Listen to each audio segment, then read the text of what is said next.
ईश्वर पवित्र नाम आप मानकु समस्त मोर नमस्कार व धन्यवाद देउछि आप मानकर प्रेम पाई आप मानकर उत्साह पाई आप माने जो माने फोन करी कहउछंती ता संगे जो माने कमेंट गुड़िक द्वारा पठाउछंती जे आप माने किछि उत्तम विषय शिखि पारुछंती बोली ताहा ही मते उत्साहित करूअछि पुनर्बार आउ एक शीर्षक नहीं आप मानक निकटरे पहुँचीबा पाई।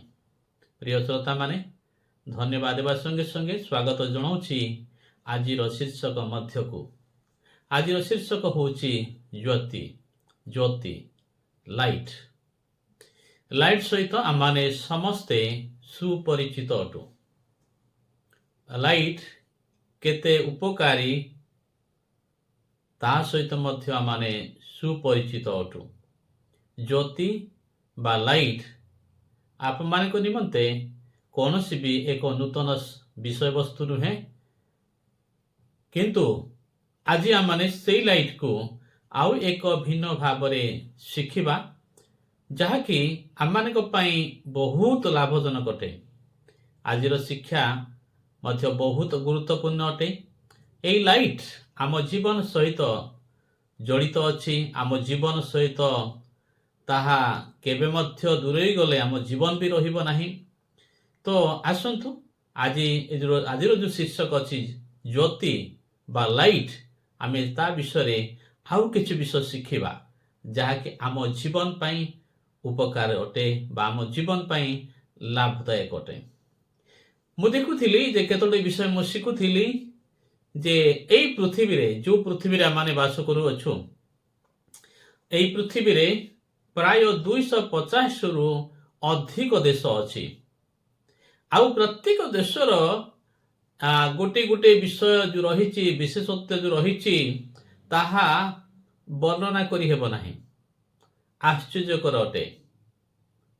आउ आम मानकर नेता मानक मध्यरु जणे कहिथिले से कथाटी भी मने पड़े, जहा नाही भारते ताहा नाही जगते, जहा भारत रे नाही ताहा जगत रे नाही बोली से कहिथिले आमान को स्वर्गत विजु पट्टनायक नेता। आउ एक गुरुत्वपूर्ण कथा यह कहिछंदी से। आउ आसंतु आउ केते विषय आमाने एई जगतर विषय आमाने आउ शिखिबा जहाँकि आमान को आश्चर्य करिवो चकित करिवो।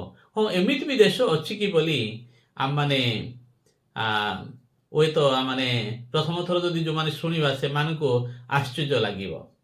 पृथ्वी रे एपरि भी देश गुड़िक अछि जेहु देश गुड़िक रे केबे अंधार हुए नाही। ता मु देखुथिली नॉर्वे रो नॉर्दर्न पार्ट रे केबे केबे अंधकार हुए नाही। अर्थात सेठी 24 घंटा सूर्यर आलोक पड़िकी थाए। हाँ प्रिय श्रोता माने नॉर्वे ए प्रकार एक देश जो देशर नॉर्थ पार्ट रे अनेक समय अंधकार हुए नहीं। सेठी 24 घंटा दिन ही दिन थाए। आश्चर्य कथा। पुणी फिनलैंड रो अनेक स्थान भी से प्रकार आउ अंधार हुए नहीं। अर्थात दिन ही थाए। आम माने अंधार हेले एटी भारत रे आमे सो किंतु सेमाने दिन ही थाए। सेमाने विश्राम नियंती बा सेमाने रात्रि बोली सेमाने मानती आउ विश्राम करती। सेपरि स्वीडेन रो किछि अंश भी से प्रकार सेठी मध्य कौन हुए नहीं ना रात्रि हुए नहीं दिन ही रुहे। रूसिया रो किछि अंश से प्रकार आउ अंधकार हुए नहीं सेठी मध्य दिन ही रही जाई थाए। तो प्रिय माने पृथ्वी रे ए प्रकार भी देश गुड़िक अच्छी जो देश गुड़िक कि अंधार केबे हुए भी नहीं। आ जदि हुए तो केबे केमिति हुए आउ किछि समय पाई हुए। यह शुणिले आप मान को हुए तो लगुथिबो मिछ ना सत बोली, किंतु आपण मान जदि गूगल रे सर्च करिवे देखिबे ताहेले आप माने जानिबे सत ना मिछ बोली। हाँ तो किंतु यह मते एक आश्चर्य करे तार विपरीत कथा जे पृथ्वीर कौन सी देश କେବେ ମଧ୍ୟ ଅନ୍ଧକାର ହେଇକି ହିଁ ରୁହେ ନାହିଁ। କିଛି ଦିନ ତଳେ ଏକ ନ୍ୟୁଜ୍ ପେପରରେ ମୁଁ ପଢ଼ିଥିଲି ଯେ 65 ଦିନ ପର୍ଯ୍ୟନ୍ତ ପୃଥିବୀରେ ଅନ୍ଧକାର ହେଇକି ରହିବ। ପୃଥିବୀ 65 ଦିନଟି ଅନ୍ଧକାର ହେଇକି ରହିବ ବୋଲି। ଟିକେ ଭାବି ନିଅନ୍ତୁ, ଯଦି 65 ଦିନ ଯଦି ପୃଥିବୀ ଅନ୍ଧକାର ହେଇ ରହିବ, ତାହେଲେ ପୃଥିବୀର ଅବସ୍ଥା କ'ଣ ହେବ? ଜୀବନଯାତ୍ରା କ'ଣ ହେବ? ମୁଁ ପୁଣି ଆଉ ଟିକେ ନେଇଯାଏ। ଅନ୍ଧକାର ମାନେ ଅନ୍ଧକାର, ସେଠି ଇଲେକ୍ଟ୍ରିକ୍ বা ଜେନେରେଟର বা ଲଣ୍ଠନ କି କୌଣସି ବି ଲାଇଟ୍ ଯଦି ରହିବ ନାହିଁ ପୃଥିବୀରେ 65 ଦିନ ପର୍ଯ୍ୟନ୍ତ, ତ ଟିକେ ଭାବନ୍ତୁ ପୃଥିବୀର ଅବସ୍ଥା କ'ଣ ହେବ? ଆପଣଙ୍କ ଆଉ ମୋର ଅବସ୍ଥା କ'ଣ ହେବ? କାଲି ଏକ ମେଡିସିନ କିଣିବା ନିମନ୍ତେ ଏକ ମେଡିସିନ ଷ୍ଟୋରକୁ ଯାଇଥିଲି। ଆଉ ମୋତେ ଅନେକ ସମୟ ପର୍ଯ୍ୟନ୍ତ ଅପେକ୍ଷା କରିବାକୁ ପଡ଼ିଲା। କାହିଁକି ନା ଆଉ ସେ ଦୋକାନୀଟି କହିଲେ ମୋତେ, ସାର୍ ସର୍ଭର ଡାଉନ୍ ଅଛି, ଆଉ ଇଣ୍ଟରନେଟ୍ କାମ କରୁନାହିଁ। ମୋତେ ସେ ସମୟରେ ଏକ ଭାବ ଆସିଲା, ଯଦି ପୃଥିବୀରୁ ହିଁ ଯଦି ଇଣ୍ଟରନେଟ୍ ସୁବିଧା ଯଦି ଠପ୍ ହେଇଯିବ, ବନ୍ଦ ହେଇଯିବ, ତାହେଲେ ଅବସ୍ଥାଟା କ'ଣ ହେବ? କାହିଁକି ନା ଆମେ ସମସ୍ତେ ହିଁ କିଛି ବି ଥାଉ ଟଙ୍କା ତାହା ବ୍ୟାଙ୍କରେ ଡିପୋଜିଟ୍ କରିଛୁ।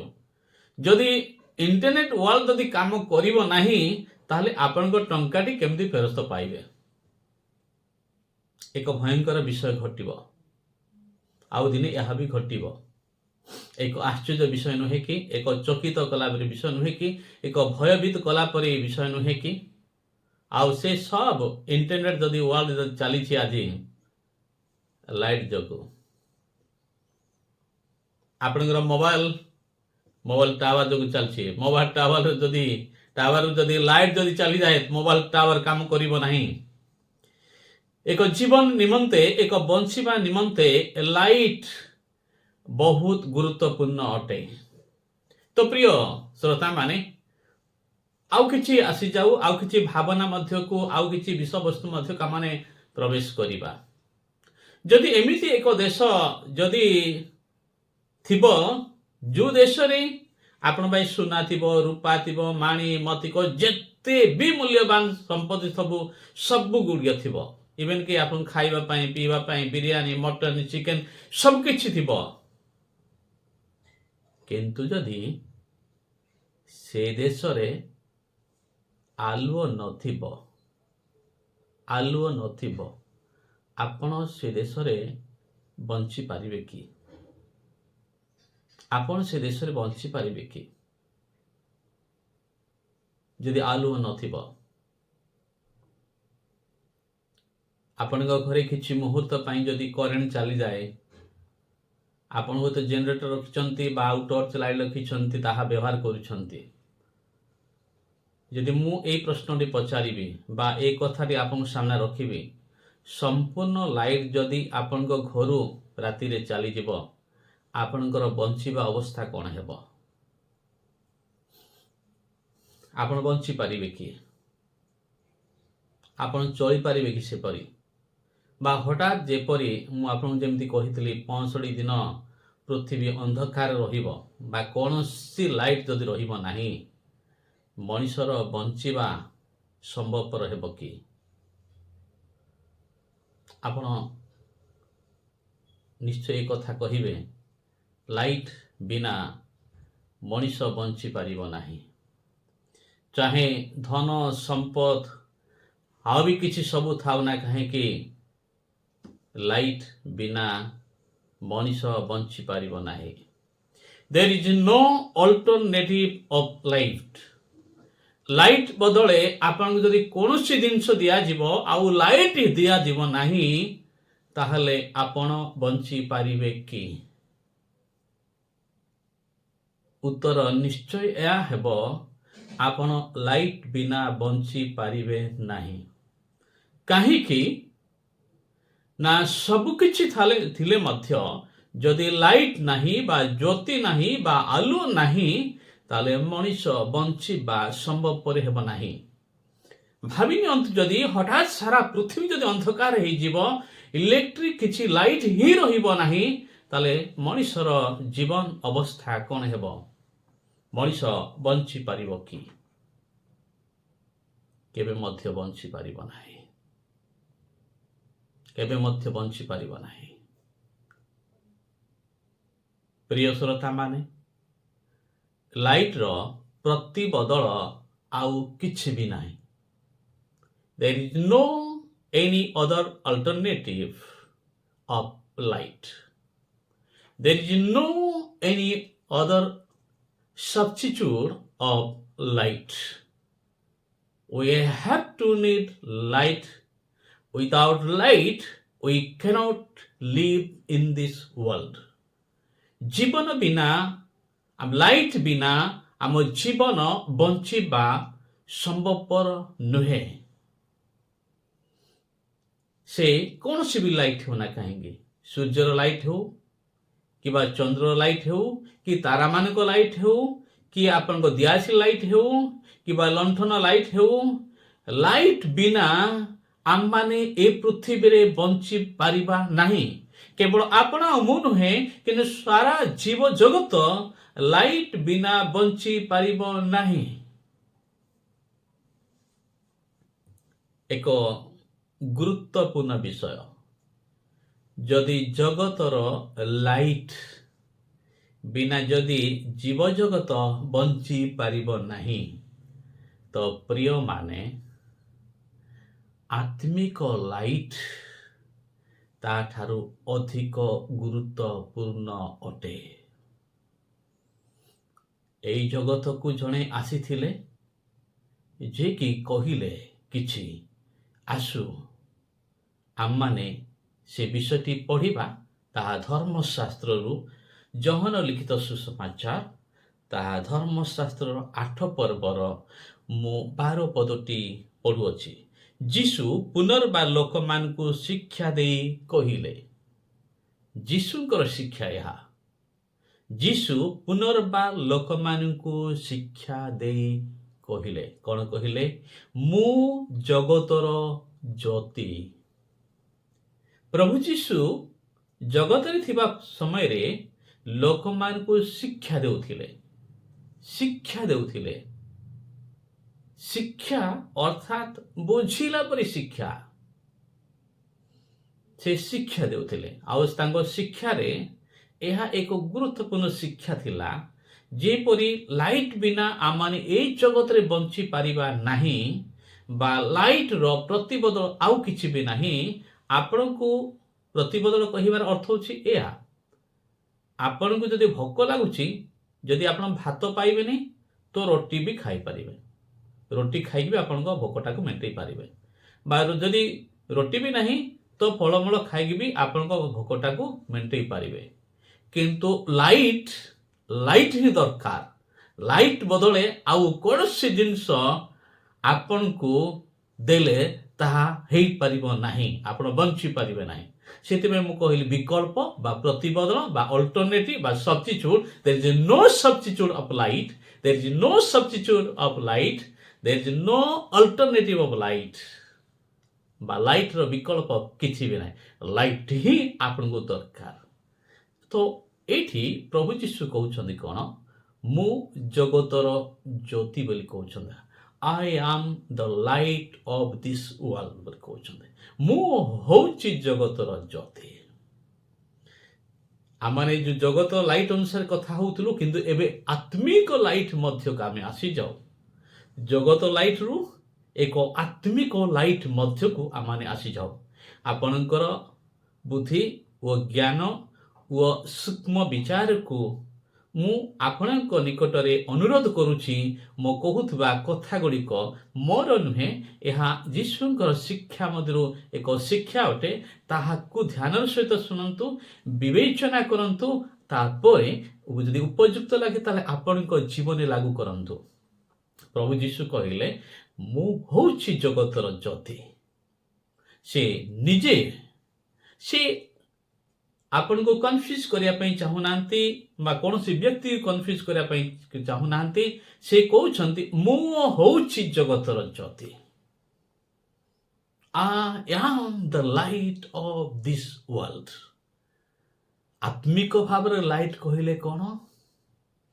ଏକ ପାପ ଶୂନ୍ୟ ଜୀବନ, ଏକ ନିଷ୍ପାପ ଜୀବନ, ଏକ ନିଷ୍କଳଙ୍କ ଜୀବନ। ପ୍ରଭୁ ଯୀଶୁ ଖ୍ରୀଷ୍ଟଙ୍କ ଠାରେ କୌଣସି ବି ପାପ ନଥିଲା। ପ୍ରିୟ ଶ୍ରୋତାମାନେ, ପାପର ବେତନ ହେଉଛି ମୃତ୍ୟୁ। ଏହି ଧରାପୃଷ୍ଠରେ ଯେତେ ବି ଜନ ଜନ୍ମଗ୍ରହଣ କରିଛନ୍ତି ମୃତ୍ୟୁବରଣ କରିଛନ୍ତି, କାରଣ ପାପର ବେତନ ହେଉଛି ମୃତ୍ୟୁ। ପାପର the consequence of sin is death. ପାପର ବେତନ ହେଉଛି ମୃତ୍ୟୁ ଅଟେ। ପାପ ହିଁ ନୁହେଁ, ପାପର ବେତନ ହେଉଛି ମୃତ୍ୟୁ। ଆଉ ମୃତ୍ୟୁ ହେଉଛନ୍ତି ଜଣେ ବ୍ୟକ୍ତି। ମୃତ୍ୟୁ ହେଉଛନ୍ତି ଜଣେ ବ୍ୟକ୍ତି। ମୃତ୍ୟୁ ଏକ ଶକ୍ତି ନୁହେଁ, ମୃତ୍ୟୁ ଏକ ବ୍ୟକ୍ତି ଅଟନ୍ତି। ଆଉ ପାପ କରେଇକି ମଣିଷକୁ ମାରୁଛନ୍ତି, ସେ ହେଉଛନ୍ତି ମୃତ୍ୟୁ। କିନ୍ତୁ ଈଶ୍ୱରଙ୍କ ଅନୁଗ୍ରହ ଦାନ ଆମମାନଙ୍କ ଠାରେ, ପ୍ରଭୁ ଯୀଶୁ ଖ୍ରୀଷ୍ଟଙ୍କ ଠାରେ, ଏହି ଆମ୍ଭମାନଙ୍କ ପରିତ୍ରାଣକର୍ତ୍ତା ଉଦ୍ଧାରକର୍ତ୍ତା ପ୍ରଭୁ ଯୀଶୁ ଖ୍ରୀଷ୍ଟଙ୍କ ଠାରେ ଈଶ୍ୱର ଆମମାନଙ୍କୁ ଅନୁଗ୍ରହ ଦାନ ଦେଇଛନ୍ତି, ତାହା ଅନନ୍ତ ଜୀବନ ଅଟେ।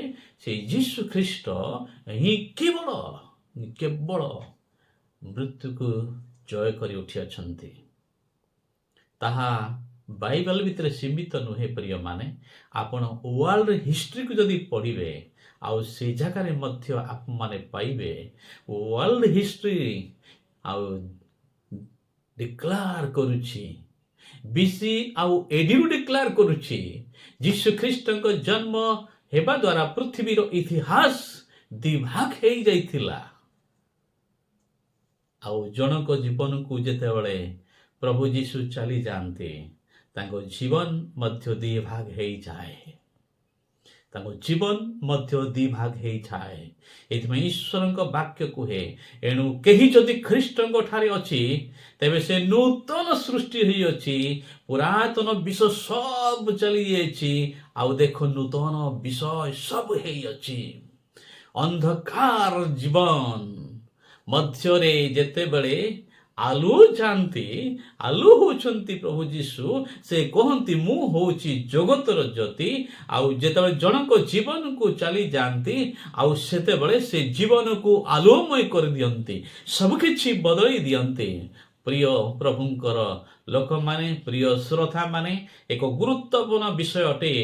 ଅନେକ ଜ୍ଞାନୀମାନେ, ଅନେକ ମୁନିବମାନେ, ଅନେକ ପଣ୍ଡିତ ମାନେ, ଆଉ ସେମାନେ ଅନେକ ପତିତ ହେଉଛନ୍ତି ବ୍ୟଭିଚାରରେ, ଅନେକ ପତିତ ହେଉଛନ୍ତି ଟଙ୍କାରେ, ଅନେକ ପତିତ ହେଉଛନ୍ତି ପଦବୀ ପାଇଁ। ବ୍ୟଭିଚାରରେ ଲିପ୍ତ କରିକି ଶୈତାନ ଜଣକୁ ନଷ୍ଟ କରୁଛି। ଟଙ୍କାରେ ଲିପ୍ତ କରିକି ଶୈତାନ ଜଣଙ୍କ ଜୀବନକୁ ନଷ୍ଟ କରୁଛି। ଆଉ ପଦବୀ ପାଇଁ ଶୈତାନ ଲାଳିତ କରିକି ଜଣକୁ ନଷ୍ଟ କରୁଅଛି। ଏ ପୃଥିବୀରେ ମହାନ ଜ୍ଞାନୀମାନେ, ପଣ୍ଡିତମାନେ, ଅନେକ ଧାର୍ମିକ ମାନେ, ଏ ସମସ୍ତ ବିଶେଷ କରି 3ଟି ପାପ ଦ୍ୱାରା ପତନ ହେଇଛନ୍ତି, ବିନଷ୍ଟ ହେଇଛନ୍ତି, ଦୁର୍ଗନ୍ଧମୟ ହେଇଛନ୍ତି, କଳଙ୍କିତ ହେଇଛନ୍ତି। ଆଉ ଏପରି ବ୍ୟକ୍ତିମାନଙ୍କ ଜୀବନକୁ ଯେତେବେଳେ ପ୍ରଭୁ ଯୀଶୁ ଚାଲିଯାଆନ୍ତି, ସବ ଅନ୍ଧକାର ବିଷୟ, ତା ଜୀବନରେ ଥିବା ବିଷୟ ଗୁଡ଼ିକ ଦୂରେଇ ଦିଅନ୍ତି। ଯେପରି ଆମମାନଙ୍କ ଘରେ ଲାଇଟ୍ ଯେତେବେଳେ ଚାଲିଯାଏ, ସବୁ ଅନ୍ଧକାର ହଠାତ୍ ଘେରି ଆସେ, ଆଉ ଲାଇଟ୍ ଆସିଲା ପରେ ହଠାତ୍ ଅନ୍ଧକାର ଚାଲିଯାଏ। ଠିକ୍ ଏକ୍ଜାକ୍ଟ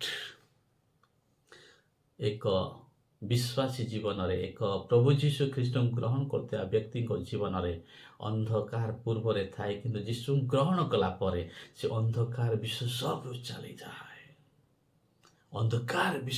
ଚାଲିଯାଏ। ପ୍ରିୟ ଈଶ୍ୱରଙ୍କ ଲୋକମାନେ, ପ୍ରିୟ ଶ୍ରୋତାମାନେ, ଆସନ୍ତୁ ମାଥ୍ୟୁ ପୁସ୍ତକ ତାର 6 ପର୍ବର, ଧର୍ମଶାସ୍ତ୍ରର ମାଥ୍ୟୁ ପୁସ୍ତକ 6 ପର୍ବର ଆମମାନେ 22 ପଦ ଆଉ 23 ପଦଟି ପଦ ପଢ଼ିବା। ଚକ୍ଷୁ ପ୍ରଦୀପର ଚକ୍ଷୁ ଶରୀରର ପ୍ରଦୀପ ଚକ୍ଷୁ ଶରୀରର ପ୍ରଦୀପ। ଆମମାନଙ୍କ ଏ ଚକ୍ଷୁ ଆମମାନଙ୍କ ଆଖି ଶରୀରର ପ୍ରଦୀପ। ଏଣୁ ତୁମ୍ଭର ଚକ୍ଷୁ ଯେବେ ନିର୍ମଳ ଥାଏ ତେବେ ତୁମ୍ଭର ସମସ୍ତ ଶରୀର ଆଲୋକମୟ ହେବ। ଆମ ଚକ୍ଷୁ ଯଦି ନିର୍ମଳ ଥାଏ ତେବେ ଆମ ସମସ୍ତ ଶରୀର ଆଲୋକମୟ ହେବ। ଜଣେ ଅନ୍ଧ ନିଜ ଶରୀରରେ କ'ଣ ସବୁ ଲାଗିଥିବ ତାହା ସେ ଦେଖିପାରିବେନି, ତାକୁ ସେ ସଫା କରିପାରିବେ ନାହିଁ। ଏଇଟା ଫିଜିକାଲ ବ୍ଲାଇଣ୍ଡନେସ୍ କଥା ମୁଁ କହିଲି। ଆତ୍ମିକ ଭାବରେ ଯେଉଁମାନେ ଅନ୍ଧ ହେଇଛନ୍ତି,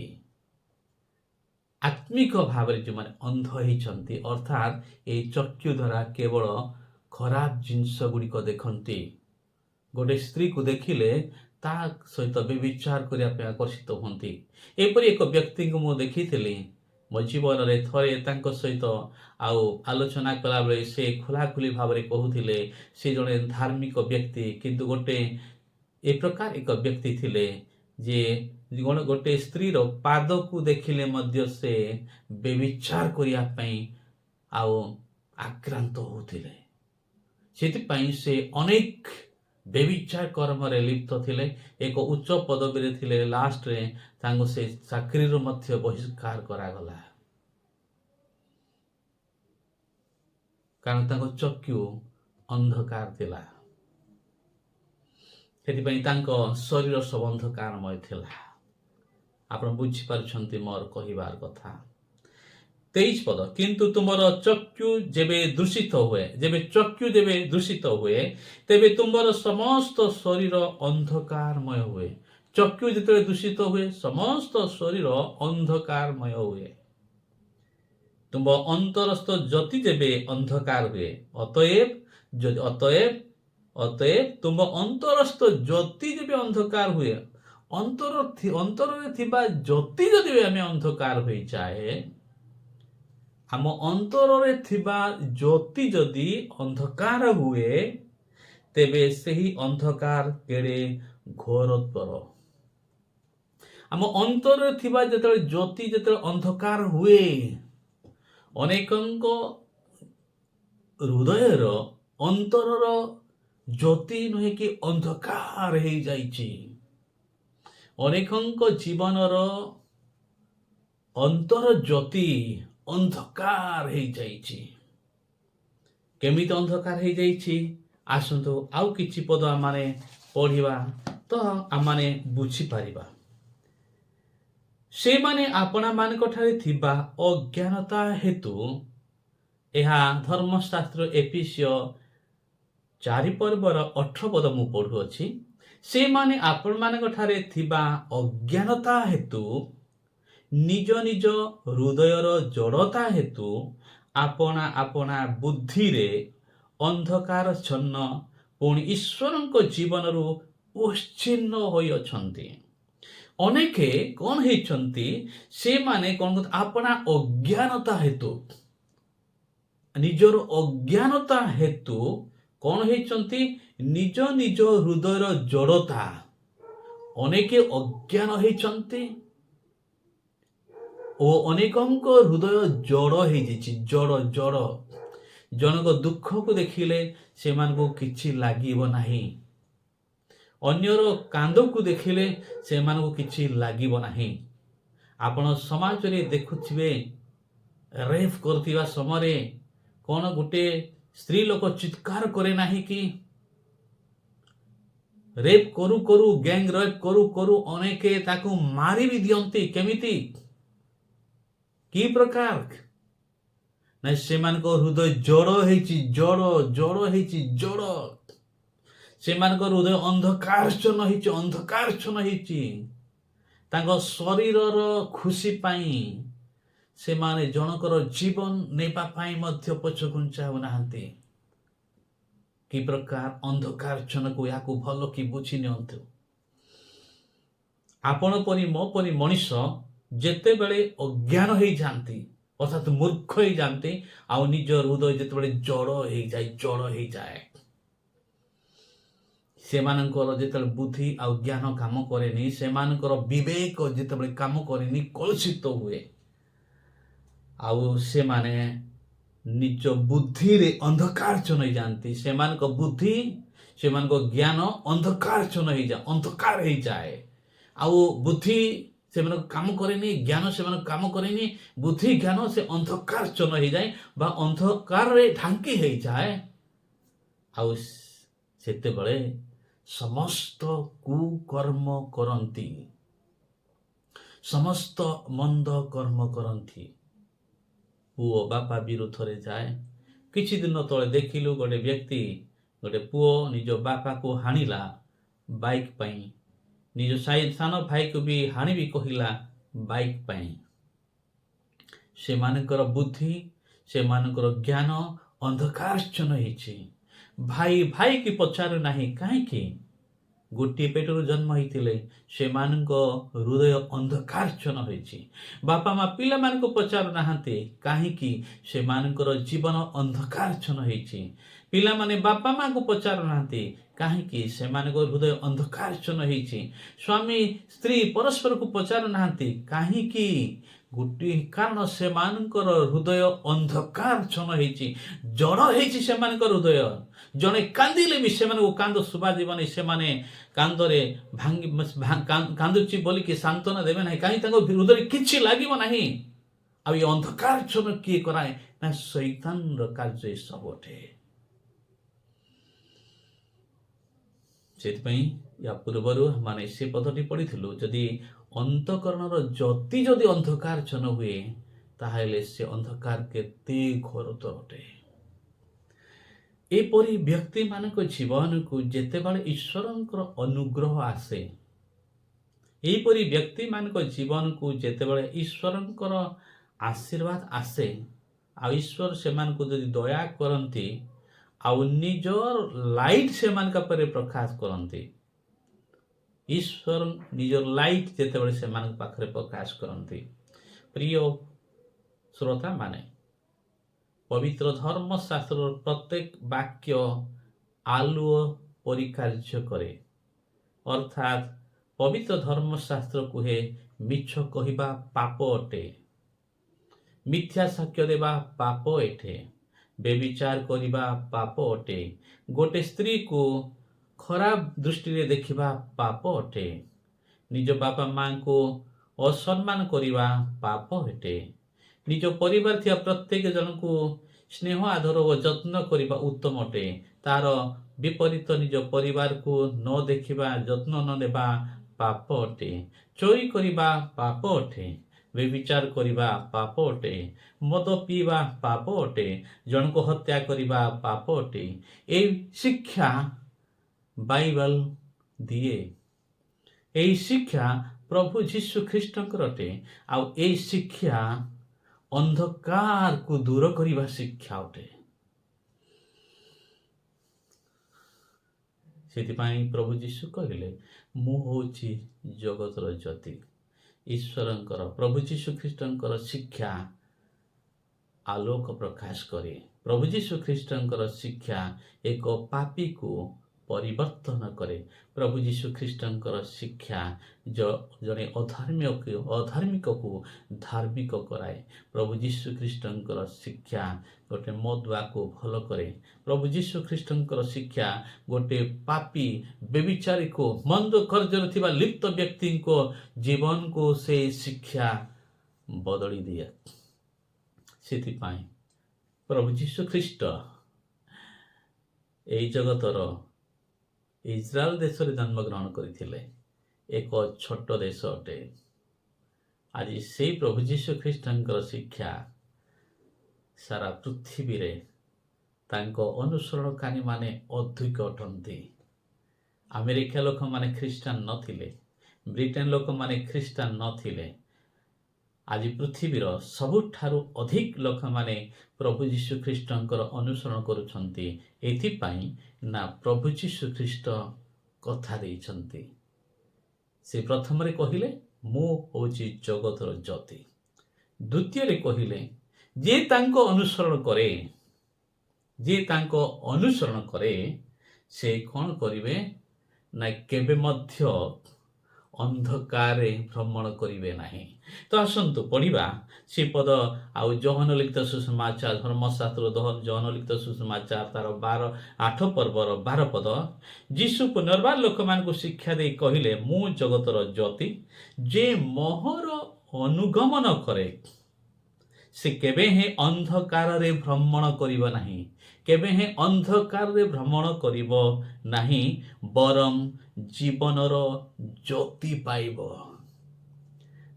ଯେ ଯୀଶୁ ଖ୍ରୀଷ୍ଟଙ୍କ ଅନୁସରଣ କରିବେ, ଯେ ଯୀଶୁ ଖ୍ରୀଷ୍ଟଙ୍କ ଶିକ୍ଷାକୁ ଗ୍ରହଣ କରିବେ, ଯେ ଯୀଶୁ ଖ୍ରୀଷ୍ଟଙ୍କ ମାର୍ଗରେ ଯିବେ, ସେ ଅନ୍ଧକାରରେ ଭ୍ରମଣ କରିବେ ନାହିଁ, ଅର୍ଥାତ୍ ପାପରେ ଭ୍ରମଣ କରିବେ ନାହିଁ, ମନ୍ଦତାରେ ଲିପ୍ତ ହେବେ ନାହିଁ, ଖରାପରେ ଲିପ୍ତ ହେବେ ନାହିଁ। ଆଜି ଯେଉଁମାନେ ପ୍ରକୃତ ଭାବରେ ଯୀଶୁ ଖ୍ରୀଷ୍ଟଙ୍କର ଅନୁସରଣ କରୁଛନ୍ତି, ଅନୁଗମନ କରୁଛନ୍ତି, ସେମାନେ ପାପ ଶୂନ୍ୟ ଜୀବନ କାଟନ୍ତି। ପ୍ରିୟ ଶ୍ରୋତାମାନେ, ପ୍ରଭୁ ଯୀଶୁ ଖ୍ରୀଷ୍ଟଙ୍କଠାରେ କୌଣସି ପାପର ଲେଶ ବି ନଥିଲା। ସେହି ସମୟର ଜ୍ଞାନୀମାନେ, ସେହି ସମୟର ପଣ୍ଡିତମାନେ ତାଙ୍କୁ ପରୀକ୍ଷା କରି ବିଚାର କରି ଦେଖିଥିଲେ ଯେ ସେ କୌଣସି ପାପ କରିନଥିଲେ। ପିଲାତ କହିଥିଲେ, ମୁଁ ତାଙ୍କଠାରେ କୌଣସି ପାପ ମୁଁ ପାଇପାରୁନାହିଁ। ଆପଣଙ୍କ ପାପ ପାଇଁ ଓ ମୋ ପାପ ପାଇଁ ଧର୍ମଶାସ୍ତ୍ର କହୁଥିଲା ରକ୍ତ ବିନା ପାପ ମୋଚନ ହେବା ଅସମ୍ଭବ। ସେଥିପାଇଁ ଏକ ନିଖୁନ୍ତ ନିର୍ଦାଗ ଏକ ପାପ ଶୂନ୍ୟ ବ୍ୟକ୍ତିଙ୍କର ରକ୍ତ ଦରକାର ଥିଲା ମଣିଷର ପାପ କ୍ଷମା କରିବା ନିମନ୍ତେ। ସେଥିପାଇଁ ସେ ବଳିଦାନ ହେବା ପାଇଁ ଆସିଥିଲେ ଆଉ ସେ ମୃତ୍ୟୁବରଣ କଲେ। ସେ ମୃତ୍ୟୁବରଣ କରିକି ତୃତୀୟ ଦିନରେ ମୃତ୍ୟୁକୁ ଜୟ କରି ଉଠିଲେ।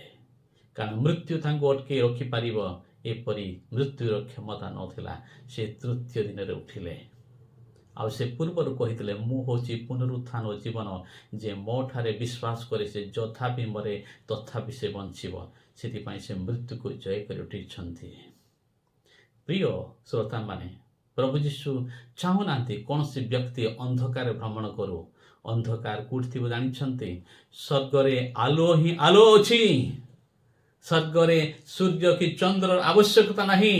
ସେଠି ପରମେଶ୍ୱର ସ୍ୱୟଂ ଆଲୋକ ସ୍ୱରୂପ ଥିବେ, କିନ୍ତୁ ଅନ୍ଧକାର ନର୍କରେ ଥିବ। ଅନ୍ଧକାର ନର୍କରେ ଥିବ। ଅନ୍ଧକାର ଗୁହାର ନର୍କରେ ଥିବ ଅନ୍ଧକାର। ଜୀବନର ଜ୍ୟୋତି ପାଇବା ଅର୍ଥାତ୍ ପ୍ରଭୁ ଯୀଶୁ ଗ୍ରହଣ କରିବା। ମଣିଷର ଜୀବନ ଯୀଶୁଙ୍କ ବିନା ଅନ୍ଧକାର ଅଟେ।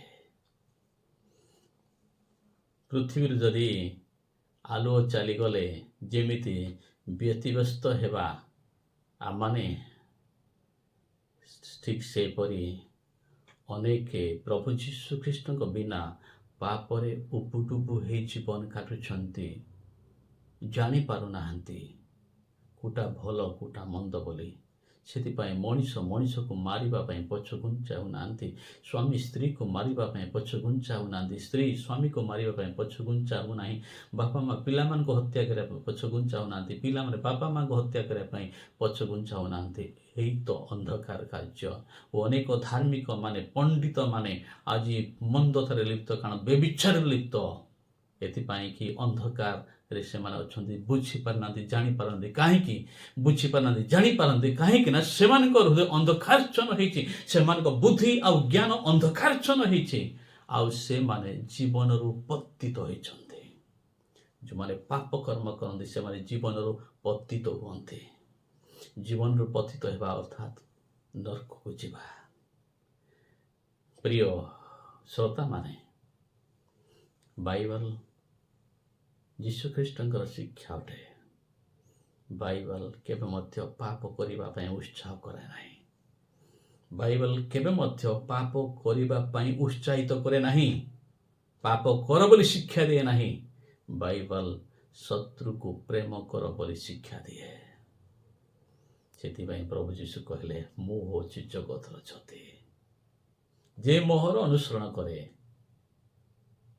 ସେ କେବେ ଅନ୍ଧକାରରେ ଭ୍ରମଣ କରିବ ନାହିଁ, ବରଂ ଜୀବନର ଜ୍ୟୋତି ପାଇବ। ଯଦି ଆପଣଙ୍କ ଜୀବନଟି ପାପଶୂନ୍ୟ ଜୀବନ ହେଉ, ଆଲୁଅର ଜୀବନ ହେଉ, ପବିତ୍ର ଜୀବନ ହେଉ, ତାହେଲେ ସେଇ ଜୀବନ କେବଳ ଜଣେ ଦେଇପାରନ୍ତି, ସେ ହେଉଛନ୍ତି ପ୍ରଭୁ ଯୀଶୁ ଖ୍ରୀଷ୍ଟ। ଆଲୁଅ ବିନା ଆମ ଆଖି ଯେମିତି କାର୍ଯ୍ୟ କରିବନି, ଜଗତରେ ଆମମାନେ କେବେ ବଞ୍ଚିପାରିବା ନାହିଁ, ଠିକ୍ ଯୀଶୁଙ୍କ ବିନା ପ୍ରକୃତ ଭାବରେ ଏଇ ଜୀବନ ବଞ୍ଚିପାରିବ ନାହିଁ। ଯୀଶୁ କହିଛନ୍ତି ମୋତେ ଚାଖିକି ଦେଖ। ଯଦି ଆପଣଙ୍କ ଠାରୁ ଯଦି ଆପଣମାନେ କେବେ ଧାର୍ମିକ ଜୀବନ କାଟି ପାରୁଛନ୍ତି, ତାହା ସମ୍ଭବ ନୁହେଁ। କେବଳ ଧାର୍ମିକ ଜୀବନ, ଏକ ପବିତ୍ର ଜୀବନ ଜଣେ ଦେଇପାରନ୍ତି, ସେ ହେଉଛନ୍ତି ପ୍ରଭୁ ଯୀଶୁ ଖ୍ରୀଷ୍ଟ। ଆଉ ତାଙ୍କ ବିନା ଜୀବନ ବେକାର ଅଟେ। ଜଗତ ବିନା ଯେପରି ଲାଇଟ୍ ବିନା ଜଗତ ଯେପରି ବେକାର ଅଟେ, ବେକାର ହେଇଯିବ ଯଦି ଜଗତରୁ ଯଦି ଲାଇଟ୍ ଚାଲିଯିବ, ସେପରି ଜୀବନ ବେକାର ଯୀଶୁଙ୍କ ବିନା। ଯୀଶୁଙ୍କ ବିନା ଜୀବନ ବେକାର ଅଟେ। ଚାଖିକି ଦେଖନ୍ତୁ। ଯଦି ଯୀଶୁଙ୍କ ପଥରେ ହେ ଖ୍ରୀଷ୍ଟିଆନ ଭାଇ ଭଉଣୀମାନେ ଚାଲୁଛନ୍ତି, ବାସ୍ତବ ଶିକ୍ଷା ଅନୁସାରେ ଚାଲନ୍ତୁ। ଆପଣମାନଙ୍କୁ ପ୍ରତାରଣା କରନ୍ତୁ ନାହିଁ କେବଳ ଖ୍ରୀଷ୍ଟିଆନ ବୋଲି। ଖ୍ରୀଷ୍ଟଙ୍କର ବାସ୍ତବ ଅନୁସରଣ କରନ୍ତୁ। ଯଦି ଆପଣମାନେ ଖ୍ରୀଷ୍ଟଙ୍କର ବାସ୍ତବ ଅନୁସରଣ କରୁଛନ୍ତି, ତାହେଲେ ପାପ କରୁଛନ୍ତି କି ନାହିଁ ତାହା ପରଖି ନିଅନ୍ତୁ। କାରଣ ଈଶ୍ୱରଙ୍କ ବାକ୍ୟ କୁହେ, ଯେ ମୋର ଅନୁସରଣ କରେ ସେ କେବେ ଅନ୍ଧକାରରେ ଭ୍ରମଣ କରିବ ନାହିଁ। ଅନ୍ଧକାରରେ ଭ୍ରମଣ କରିଲେ ପାପରେ ଭ୍ରମଣ କରିବ ନାହିଁ, ଶୈତାନ କାର୍ଯ୍ୟରେ ଭ୍ରମଣ କରିବ ନାହିଁ, ବରଂ ଜୀବନର ଜ୍ୟୋତି ପାଇବ, ଜୀବନର ଆନନ୍ଦ ପାଇବ, ଖୁସି ପାଇବ। ସେ ନିଜେ ଆନନ୍ଦିତ ହେବା ସଙ୍ଗେ ସେ ଅନ୍ୟମାନଙ୍କୁ ଆନନ୍ଦ ବାଣ୍ଟିବେ। ନିଜେ ବଞ୍ଚିବା ସଙ୍ଗେ ସେ ଅନ୍ୟମାନଙ୍କୁ ବଞ୍ଚିବାର ବାଟ ସେ ଦେଖେଇବେ। ଲାଇଟ୍ ଅନ୍ଧକାର ସମୟରେ ପଥ ଦେଖାଏ, ଈଶ୍ୱରଙ୍କ ବାକ୍ୟ ଏହି ଜୀବନ ପଥ ପାଇଁ ଆଲୁଅ ଦେଖାଏ। ସେଥିପାଇଁ ଈଶ୍ୱରଙ୍କ ବାକ୍ୟରେ ସର୍ବଦା ବୃଦ୍ଧି ପାଆନ୍ତୁ। ଏହି ଜୀବନ ଯୀଶୁଙ୍କ ବିନା ବେକାର ଅଟେ। ଲାଇଟ୍ ବିନା ଜୀବନ ବେକାର ଅଟେ। ଲାଇଟ୍ ବିନା ଜୀବନ ବଞ୍ଚିପାରିବ ନାହିଁ। ଠିକ୍ ସେପରି ଆତ୍ମିକ ଭାବରେ ବାସ୍ତବ ପବିତ୍ର ଜୀବନ ଯୀଶୁଙ୍କ ବିନା କେହି ଦେଇପାରିବେ ନାହିଁ। ଆଉ ଯୀଶୁ ଖ୍ରୀଷ୍ଟଙ୍କ ବିନା କୌଣସି ବ୍ୟକ୍ତି ଏକ ଉତ୍ତମ ଜୀବନ କାଟିପାରିବେ ନାହିଁ। ଈଶ୍ୱର ଆପଣମାନଙ୍କୁ ସମସ୍ତଙ୍କୁ ଆଶୀର୍ବାଦ କରନ୍ତୁ। ନମସ୍କାର। ପୁନର୍ବାର କହି ରଖେ, କୌଣସି ଏପରି ଦେଶ ନାହିଁ ଯେଉଁ ଦେଶରେ କି ସବୁବେଳେ ଅନ୍ଧକାର ରହିଛି। ଯଦି ସେପରି ଏକ ଦେଶ ଥିବ ଯେଉଁ ଦେଶରେ ଅନ୍ଧକାର ଅଛି, ସବୁକିଛି ଅଛି, ଅନ୍ଧକାର ଅଛି, ଯଦି ସେ ଦେଶକୁ ଯଦି ଆପଣଙ୍କୁ ପଠାଯିବ, ଆପଣଙ୍କୁ କୌଣସି ଲାଇଟ୍ ଦିଆଯିବ ନାହିଁ, ଆପଣ ବଞ୍ଚିପାରିବେ କି? ବଞ୍ଚିପାରିବେ ନାହିଁ। ଯୀଶୁଙ୍କ ବିନା ଜୀବନ ମଧ୍ୟ ସେମିତି ଅନ୍ଧକାର ଅଟେ। ଯୀଶୁଙ୍କୁ ଯଦି ବିଶ୍ୱାସ କରୁଛନ୍ତି, ଯୀଶୁଙ୍କ ଠାରେ ରୁହନ୍ତୁ। ଯୀଶୁଙ୍କୁ ଛାଡ଼ିଲେ ଆପଣଙ୍କ ଜୀବନ ଅନ୍ଧକାର ହିଁ ଅନ୍ଧକାର ହେବ। ନମସ୍କାର।